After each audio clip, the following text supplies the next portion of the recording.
Welcome to our second week of Daniel devotions. We're in Daniel chapter 2, and it doesn't matter if you pick this up on week 2 and you didn't catch week 1. It doesn't really matter. Of course, all the content's there for you.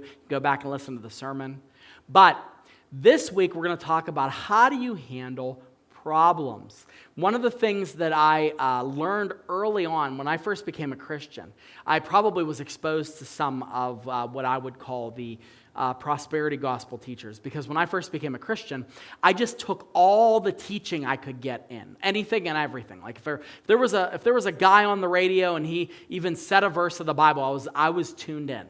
And I had, my discernment radar was not really tuned in yet. So I would listen to someone, and a lot of times I would hear people talking about how God blesses people and how God blesses people's finances and everything.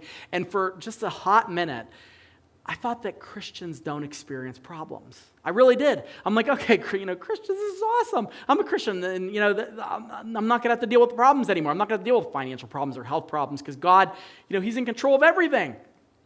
And faith just, can level everything.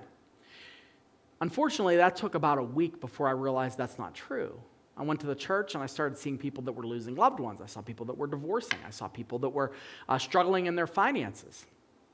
And I came to realize that problems are a universal language, regardless of where you are in your faith.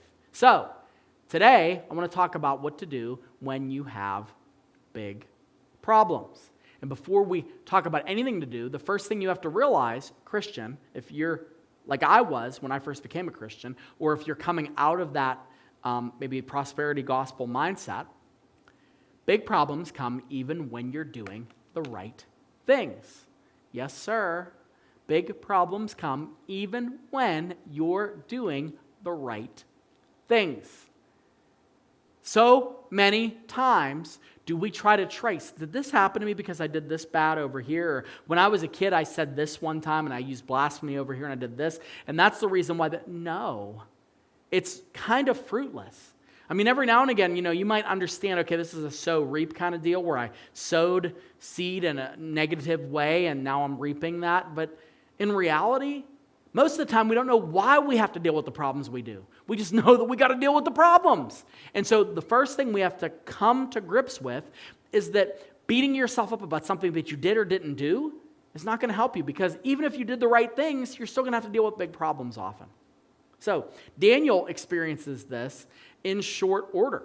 He has this massive victory in Daniel chapter 1 where he's, rewarded openly by being seen as healthier because he decided not to defile himself with the king's diet, while at the same time he has others around him who are eating the king's food and they are more unhealthy.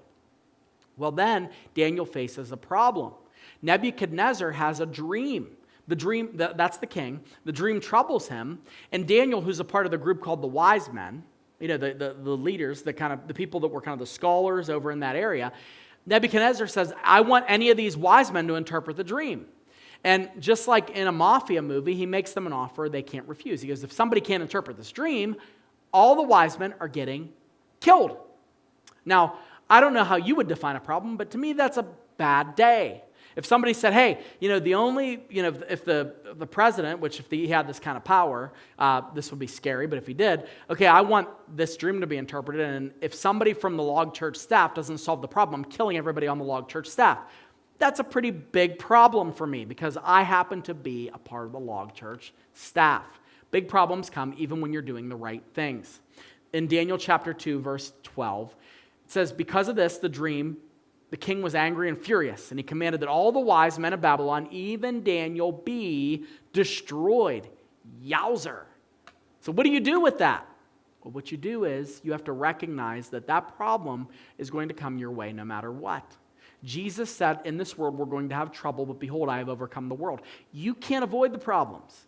You can't live in a sanctified bubble. Instead, you must realize that the problems are going to come your way. It's what you do with your faith. It's how your faith takes shape. And that's what we're going to look at in the days to come. But just know this today. I hope that this is a grace for some of you. You need to hear this. Quit talking about the why so much and just focus on God. Quit talking about how you got here and just focus on God. Quit trying to second guess every decision you made up to this moment and just say, God, from this point on, I'm not shaming. I'm not blaming. I'm yielding to your Spirit, and I'm going to have you speak to me today about what you want me to do today and how I can move forward today. How you handle problems is recognizing that they're going to come to you, whether you had a part in it or not.